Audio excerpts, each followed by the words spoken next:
seandainya kalau dulu banget ya, Mas Agi, waktu dulu banget nih, waktu masih kecil, ya, misalnya TK gitu, diajak main teater, kira-kira pilihnya yang mana? Penonton, penulis skenario, sutradara, atau artis? Yang mana? Pilih satu di antara 4 pilihan ini. Kalau ini waktu TK misalnya, waktu diajak TK teater. Mungkin penulis skenario kali, mungkin. Oke, penulis skenario ya. Iya. Itu betul banget ya. Baik, kemudian kalau disuruh pilihan kedua yang mana? Sutradara mungkin. Oke, ya.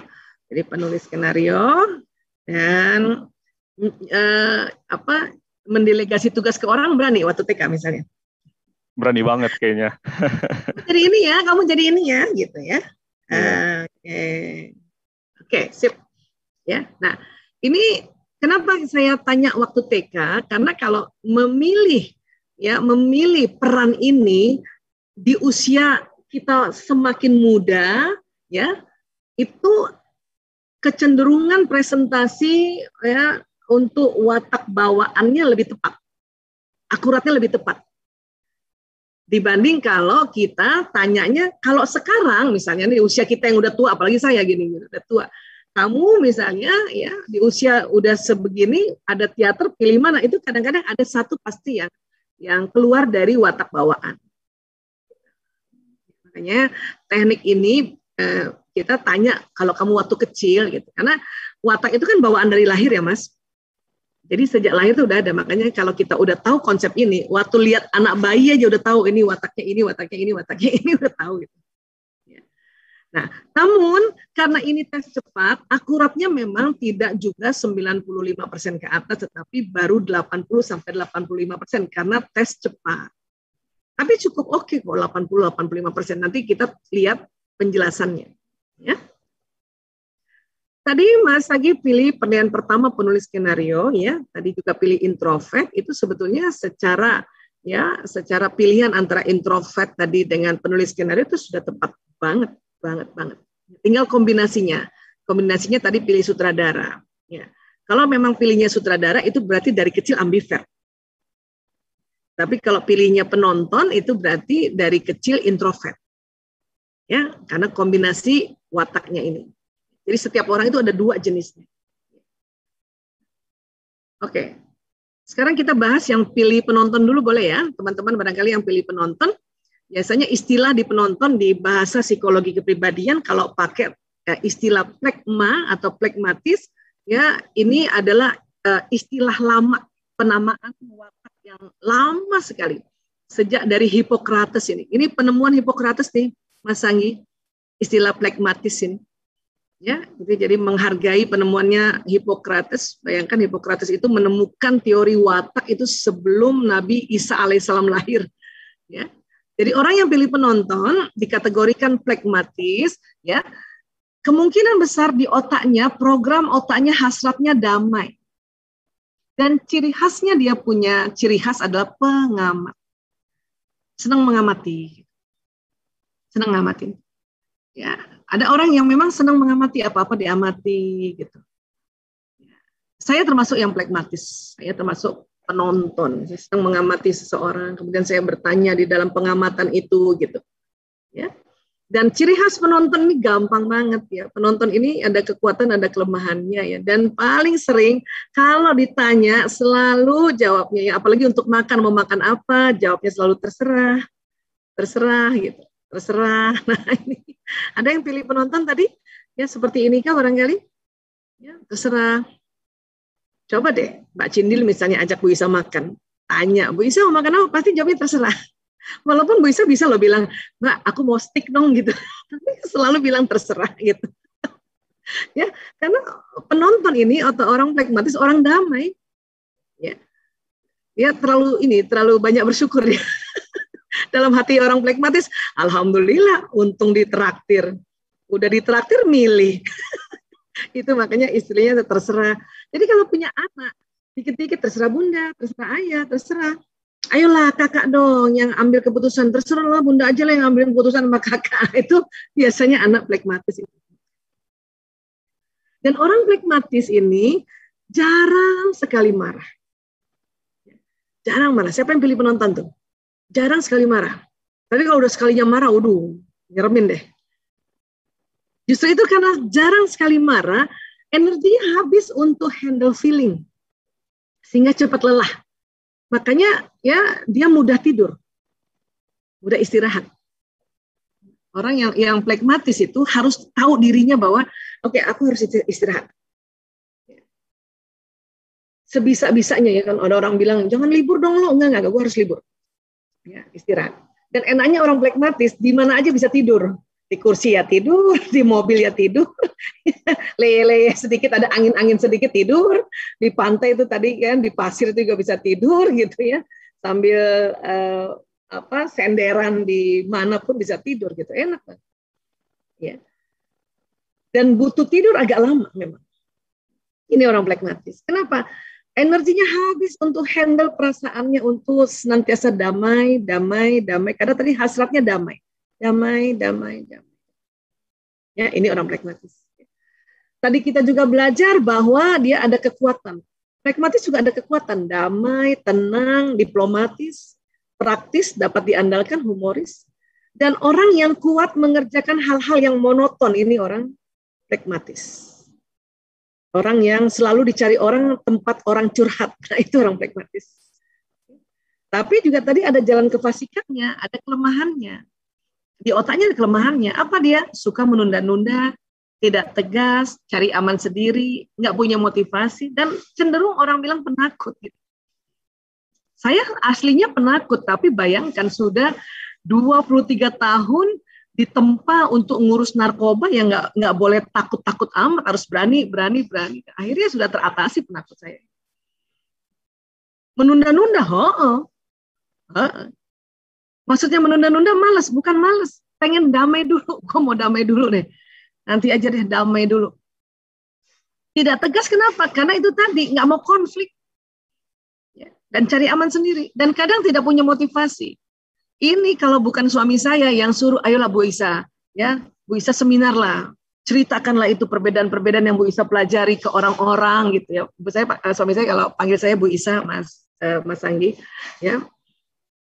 Gara-gara dialah itu saya akhirnya mau share kalau kayak gini. Kalau enggak sih maunya di rumah aja, ngapain sih gitu. Ya. Ini kelemahan orang plekmatis. Tapi dengan kita tahu kita punya kelemahan, kita bisa atasi kelemahan ini. Kita upgrade, kita punya kekuatan. Ini plekmatis. Oke? Dalam pekerjaan apa sih plekmatis ini? Piawai dalam menangani perseteruan. Makanya orang-orang plekmatis ini bagusnya jadi konsultan, konselor, terapis, psikolog, dokter, yang gitu. Ya, hakim. Nah, hakim harus yang plekmatis ya. Kemudian mengatasi masalah secara objektif. Dia selalu harus tanya sama orang itu. Kan konseling kan begitu kan, objektif kan. Kemudian dapat diandalkan untuk pekerjaan yang monoton. Suami saya itu lihat saya duduk dari pagi sampai malam di sini, dia udah sakit kepala. Kalau saya monoton aja, ya saya suka gitu.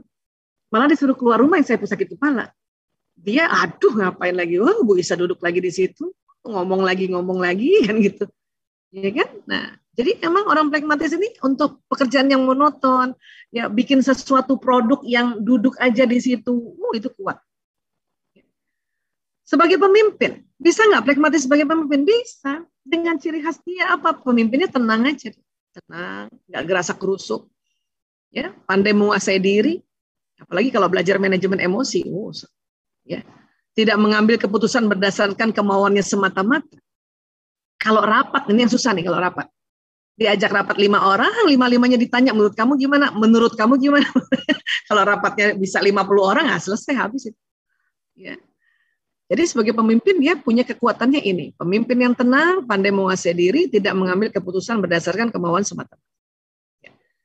Dan bahasa kasihnya orang plekmatis ini sentuhan fisik. Dia selalu ingin memberikan sentuhan, menggandeng, memeluk, membelai, mencium pasangannya. Dan sebetulnya dia ingin juga mendapat sentuhan fisik. Tapi apa daya, pasangannya kan pasti berbeda tadi. Secara alami, fitrahnya kan pasti berbeda. Bukan sama-sama plekmatis ketemu plekmatis, atau apalagi yang plekmatis dominan. dia nggak bakal ketemu plekmatis dominan, kecuali yang plekmatisnya nggak dominan. Ya. Nah ini yang harus juga ditahu, makanya saya pribadi dari dulu saya yang duluan gandeng suami, saya yang duluan ya, datangin suami untuk peluk dia dan sebagainya. Jadi kalau nggak belajar, sakit kepala. Dan berpikir kenapa sih gue melulu. Ya, nah ini sentuhan fisik, bahasa kasih sayang seorang plekmatis. Kemudian berikutnya, yang tadi Mas Sanggi tadi pilih penulis skenario ya. Nah, orang yang pilih penulis skenario, baik pilihan pertama maupun kedua, ini kita sebutnya melankolis. Hasratnya sempurna, melakukan apa-apa dengan sempurna, dan ciri khasnya pemikir. Mas Sanggi terasa gitu pemikir? Anda seorang thinker, pemikir? Iya kayaknya. Bisa ditanyakan kepada istri mungkin. Iya, kalau lihat wajahnya sih kelihatan banget pemikir. Gitu. Jadi apa-apa dipikirin dan detail, orangnya detail. Ingin melakukan apa-apa dengan baik, teratur, sempurna. Kayak gitu. Ya. Tapi kalau boleh ditambahin mungkin karena ada pengaruh dari ibu saya yang ekstrovert, jadi juga kata ibu tadi jadi mengubah ke agak tengah gitu. Iya, itu belajar ibu. Kan? Itu belajar. Jadi watak pembelajaran ya. Atau pengaruh. Ya, mungkin dari ayah ya, melankolisnya ya. Atau dari keluarga. Karena ini watak genetik. Ya, watak genetik. Bisa bukan dari ibu tetapi ayahnya ibu barangkali atau ibunya ibu atau mungkin yang dari terahnya ayah. Ya, karena dia nanti akan ya menurun ya genetik kepada cucunya ini gitu. Ya. Nah.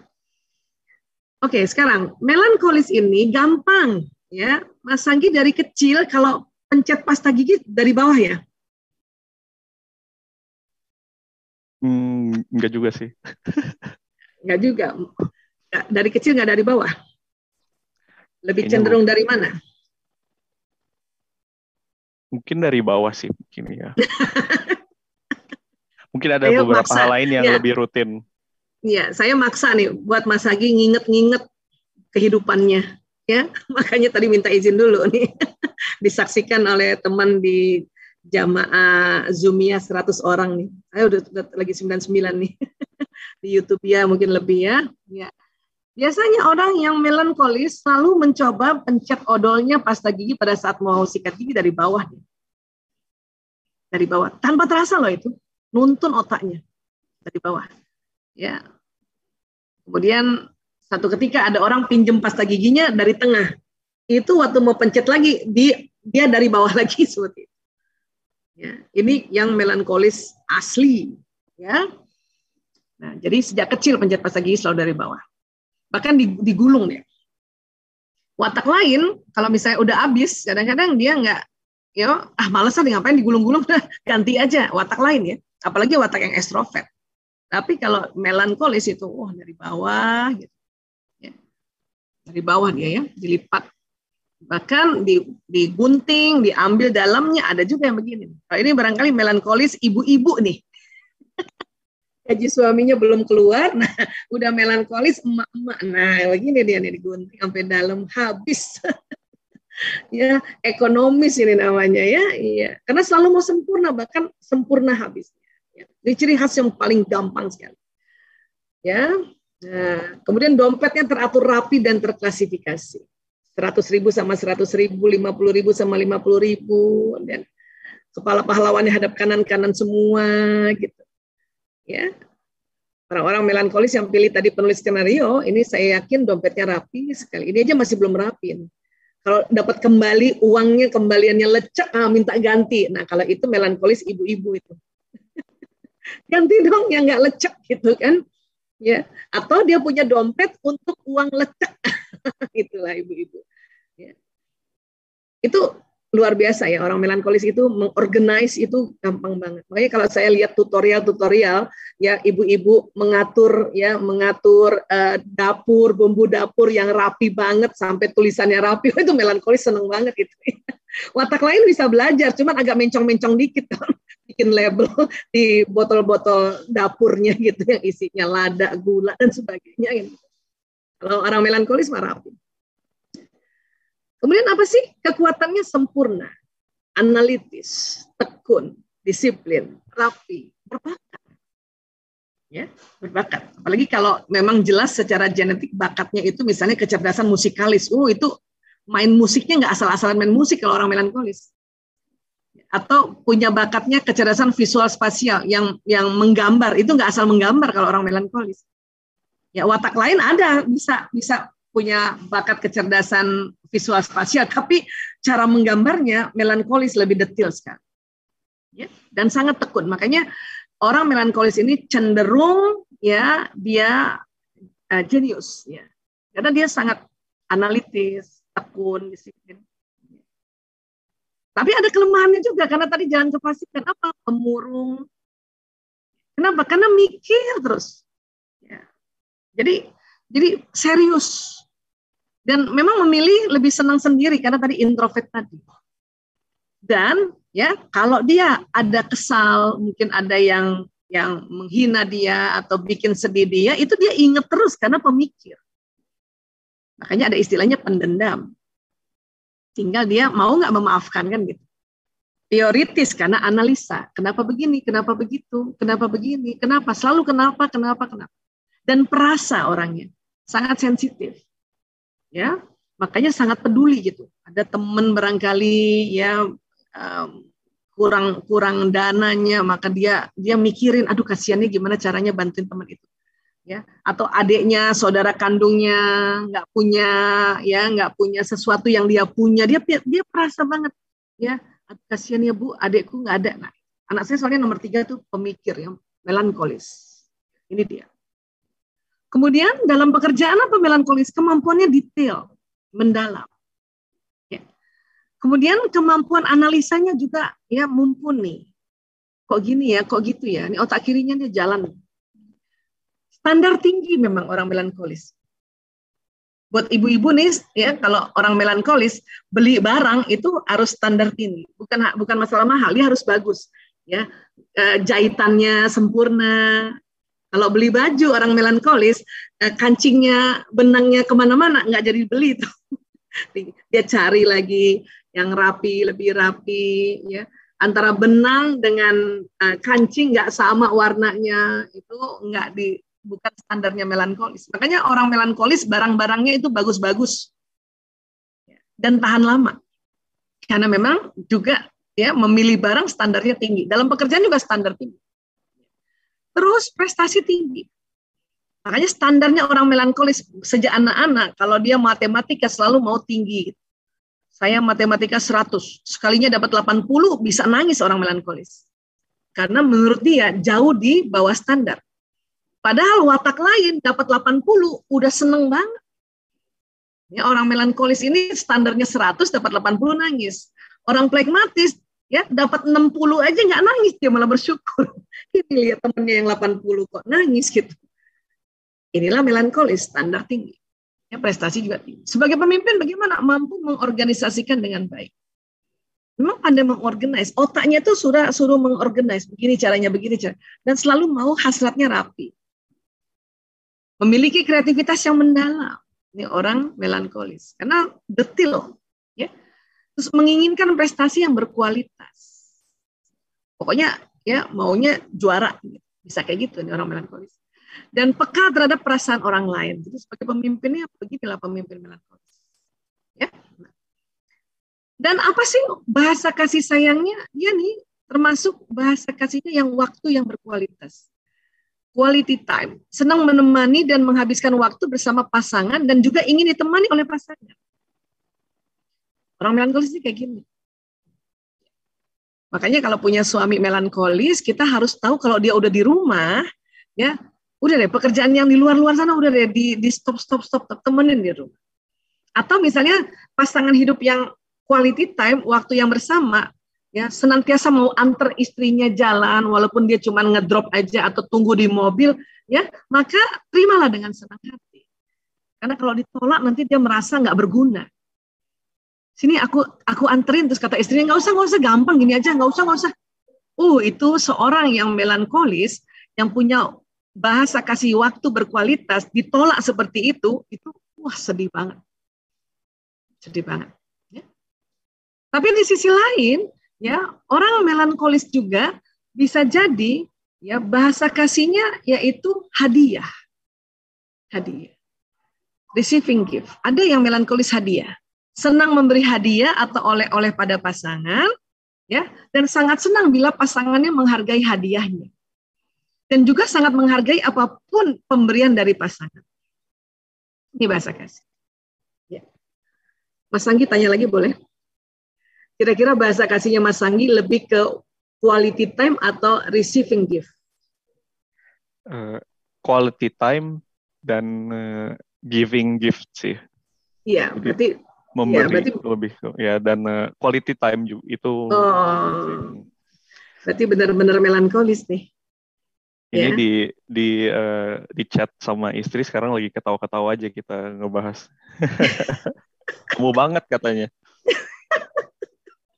Mbak Andra, ini suaminya rupanya senang ditemenin dan senang kalau dikasih hadiah, hadiahnya disimpan.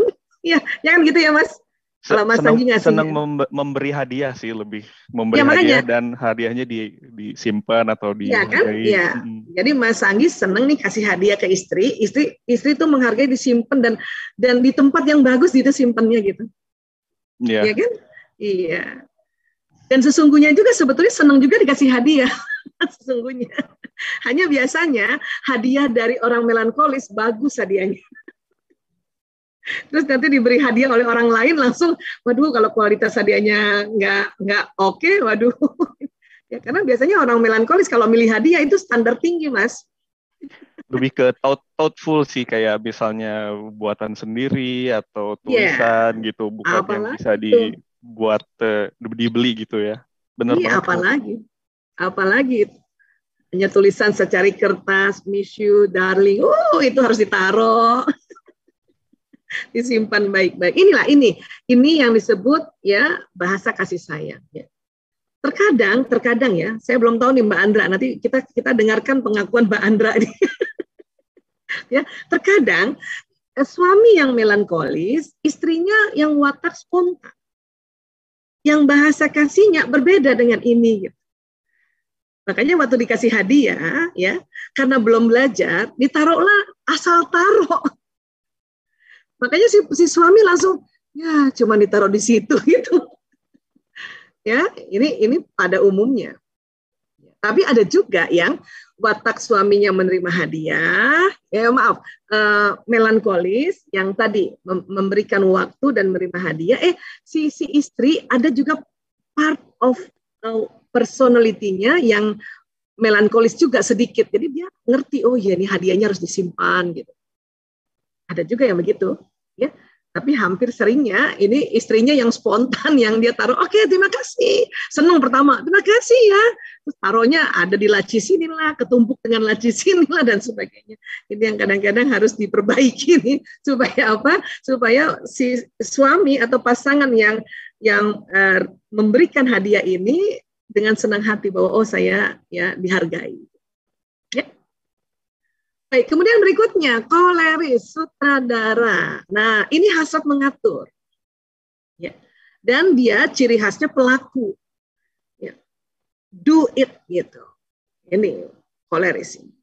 Ya. Koleris ini asal kata dari kole, empedu kuning. Kalau melankolis dari mela, empedu merah. Plekmatis dari plekma, lendir. Gitu. Itu kata Hippocrates. Ya. Tapi sebetulnya nggak ada kaitannya dengan cairan-cairan tadi sebetulnya, karena udah terlanjur aja, bayangin ya, abad ke-4 sebelum Masehi sudah dibuat nama-namanya, sudah dipakai aja. Hasratnya mengatur. Saya suka nih kasih contoh, Ibu Susi ini termasuk perempuan yang berwatak koleris. Dia kalau ngatur saklek, tak, sangat berprinsip, tak, dan kuat dia. Ya. Kuat mengorganize, kuat prinsipnya, kuat ngaturnya, kuat marahnya juga kalau misalnya yang diatur nggak mau cepat, nah gitu, tenggelamkan kapal, oh itu jelas banget, koleris banget itu. Ya, nah, biasanya orang koleris karena senang mengatur tanpa terasa tangannya, kamu nanti gini ya, ya, yang mengorganize orang atau kalimatnya menyuruh orang itu nggak pakai karena memang otaknya ayo diatur, kamu diatur. Ayo diorganize kan gitu, dan mau cepat mau cepat.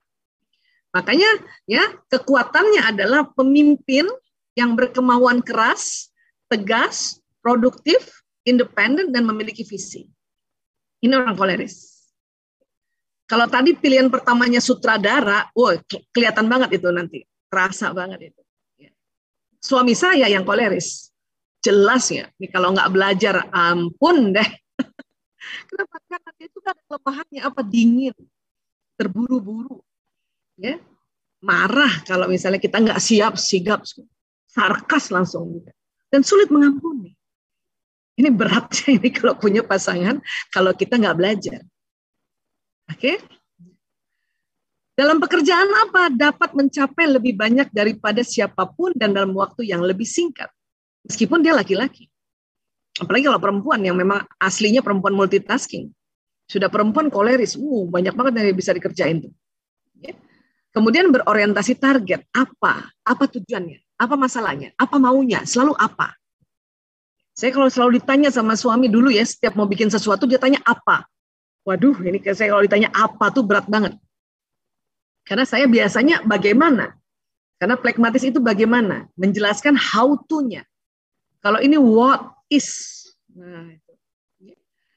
Dan berkembang dalam kompetisi. Orang koleris, makin banyak pesaingnya, kompetisi makin berkembang. Ya. Sementara orang pragmatis, kalau kompetisi dia males. Ngapain? Gitu. Ya, nah ini. Sebagai pemimpin, jelas ini pemimpin yang kecenderungan untuk memimpin ini dibanding watak lain ini dominan. Karena hasrat mengatur tadi.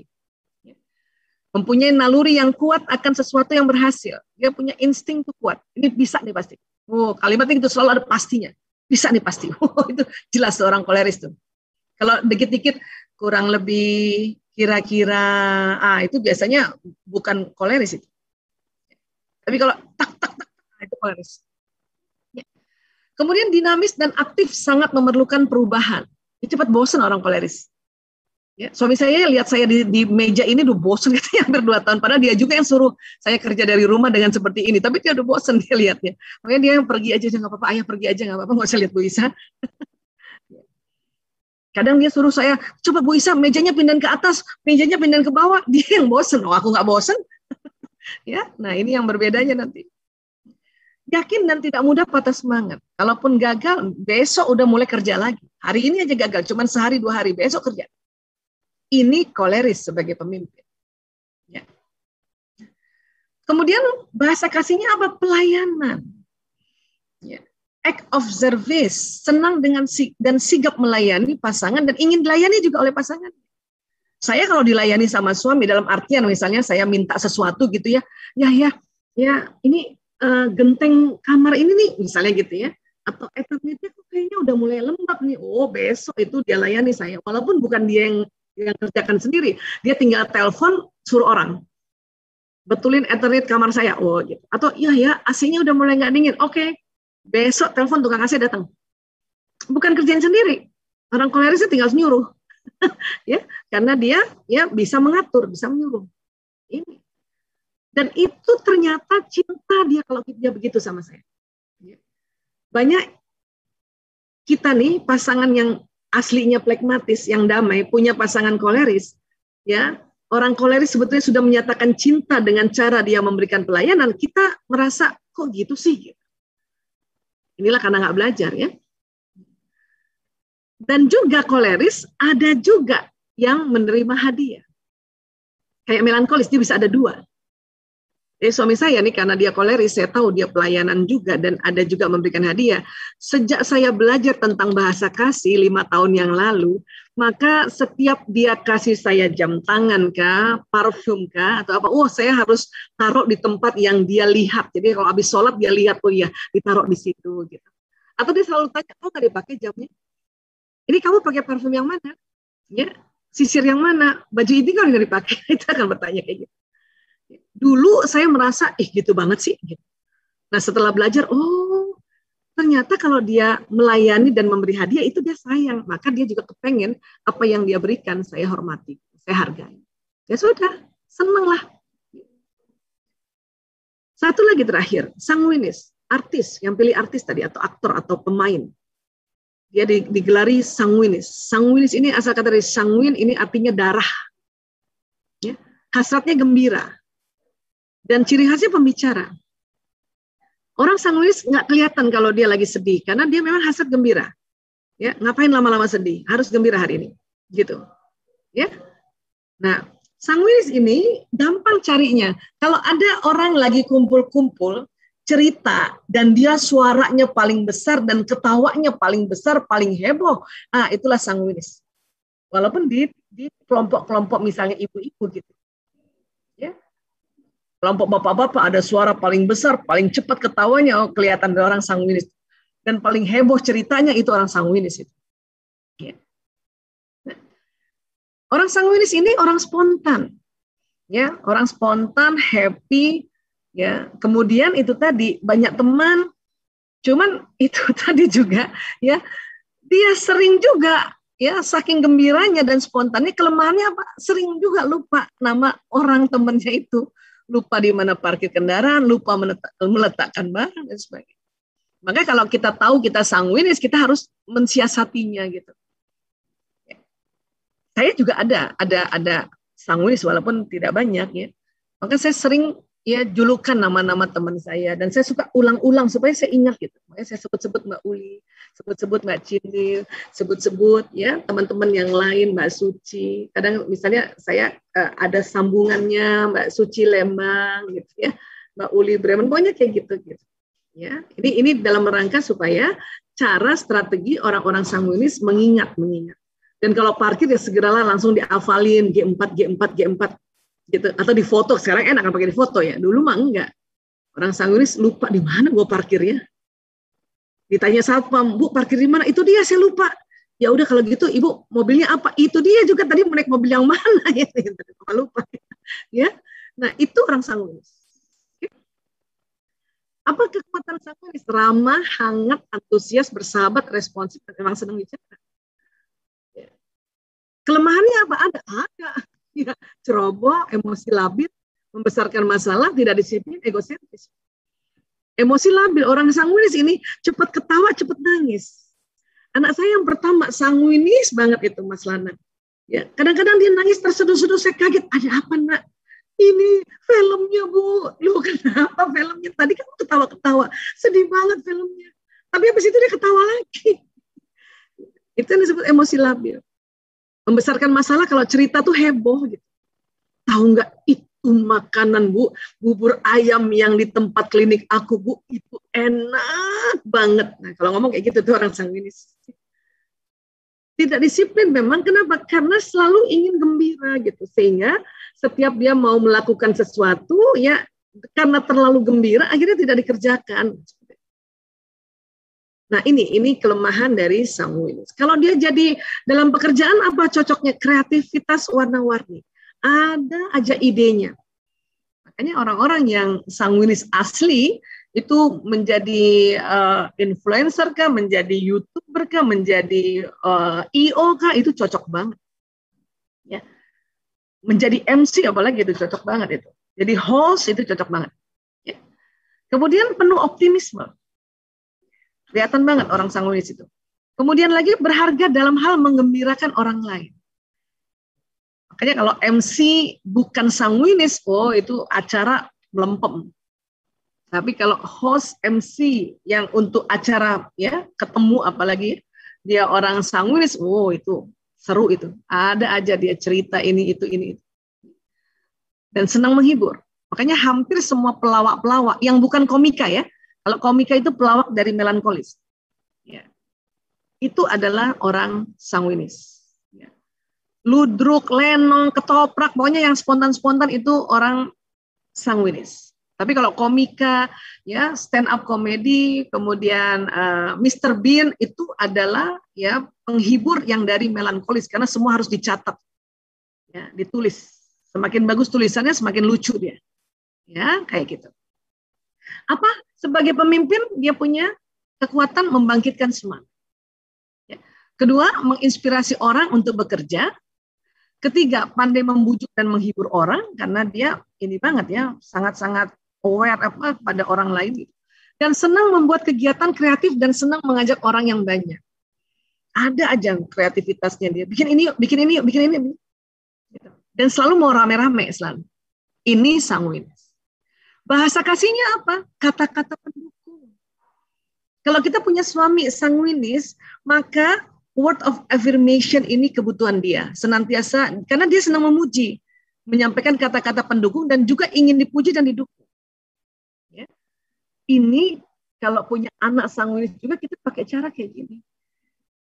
Karena kalau kita tahu tentang bahasa kasihnya dan kita pakai untuk charge dia punya baterai kasih sayang di otaknya, maka pasangan yang sanguinis atau anak yang sanguinis atau sahabat yang sanguinis, dia tuh luar biasa, dia akan menjadi pasangan atau anak atau sahabat yang very happy dan dia senang banget sama kita gitu.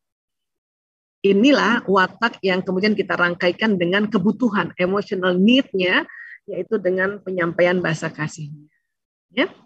Nah ini, jadi kalau kita kelompokkan begini, ya, bawah dengan bawah. Kalau tadi teman-teman ada yang pilih penonton dan penulis skenario, atau kebalikannya penulis skenario dan penonton, ya Anda introvert. Kemudian kalau pilih tadi artis, pilihan pertama artis dan sutradara artis, berarti Anda yang ekstrovert. Ya. Tapi kalau tadi pilih pertamanya artis, pilihan keduanya penonton, atau kebalikannya, pilihan pertama penonton, pilihan kedua artis, inilah yang disebut ambivert. Ya. Atau tadi pilihan pertamanya melankolis, penulis skenario, pilihan keduanya sutradara, atau kebalikannya, pilihan pertama sutradara dan pilihan keduanya penulis skenario, inilah ambivert. Seperti itu. Ya. Adakah bersilang Bu Aisyah, watak plekmatis dan koleris? Karena saya tadi pilih pertama penonton, kedua sutradara, misalnya ada yang begitu ya. Atau pilihan pertama saya sutradara, pilihan kedua penonton. Atau silang yang di sini. Saya pilih pertamanya penulis skenario, Bu Aisyah. Pilihan keduanya artis. Atau ada yang bilang, saya pilih pertamanya artis, pilihan keduanya penulis skenario. Ini bersilang. Ya. Berarti satu yang Anda pilih adalah watak bawaan, satu lagi karena pembelajaran. Biasanya karena usia juga. Dan yang suka ragu itu biasanya yang ambivert. Tapi kalau pasangan hidup itu bersilang. Tergantung pilihan dominannya apa. Contoh saya misalnya, saya orang penonton, asli penonton, 85% Bu Isa ini penonton. Suaminya asli koleris. Walaupun kami ada di titik pertemuan sama-sama di part of personality kita nih, di dalam ya keping-keping kepribadiannya itu ada di sanguinis gitu. Tapi karena saya dominan sekali plekmatis, maka suami saya koleris. Ini jatuh cintanya karena yang koleris ya melihat saya damai dan saya merasa ada yang bisa memberikan atau mengatur saya gitu. Itu jatuh cinta di awal-awal. 3 bulan menikah, kalau nggak belajar, aduh, kenapa saya disuruh-suruh? Kata si istri yang plekmatis. Kata suami yang koleris, ya, aduh, kenapa pasanganku lelet banget, lambat banget. Saya dulu tidur siang aja nggak boleh. Karena dianggap lelet, padahal saya butuh tidur siang. Kenapa? Ini sebagai orang pragmatis, ya, masuk ke keluarga suami yang cukup keras semuanya, itu habis energi. Kebalikannya juga, biasanya orang yang dominan melankolis, pasangannya ada sanguinisnya, yang gembira, yang spontan. Yang istri sanguinis, suami melankolis, itu biasanya ya sangat cocok, ini jatuh cintanya begini. Tapi kalau 3 bulan tidak langsung belajar tentang watak, mulai itu. Karena sangat berbeda, bertolak belakang, maka dia akan ya konflik di perbedaan-perbedaan tersebut. Satu mau cepat dan spontan, nggak usah dipikir-pikir, udah maju aja. Satu lagi, ntar dulu. Kasih waktu 3 hari saya ambil keputusan. Kelamaan, kata si sanguinis. Sanguinis karena mau cepat, mau spontan, kadang-kadang dia berantakan. Maka yang rapiin yang melankolis. Bolehkah itu? Boleh banget. Cuman sekali lagi harus dijembatani dengan belajar, sehingga ya menerima bahwa dia soulmate aku. Kenapa? Karena pun tidak dengan dia, saya misalnya tidak dengan Ayah Toto, maka saya juga dapat laki-laki yang persis sama. Paling casing wajahnya aja yang beda. Ya, saya dapat koleris gitu.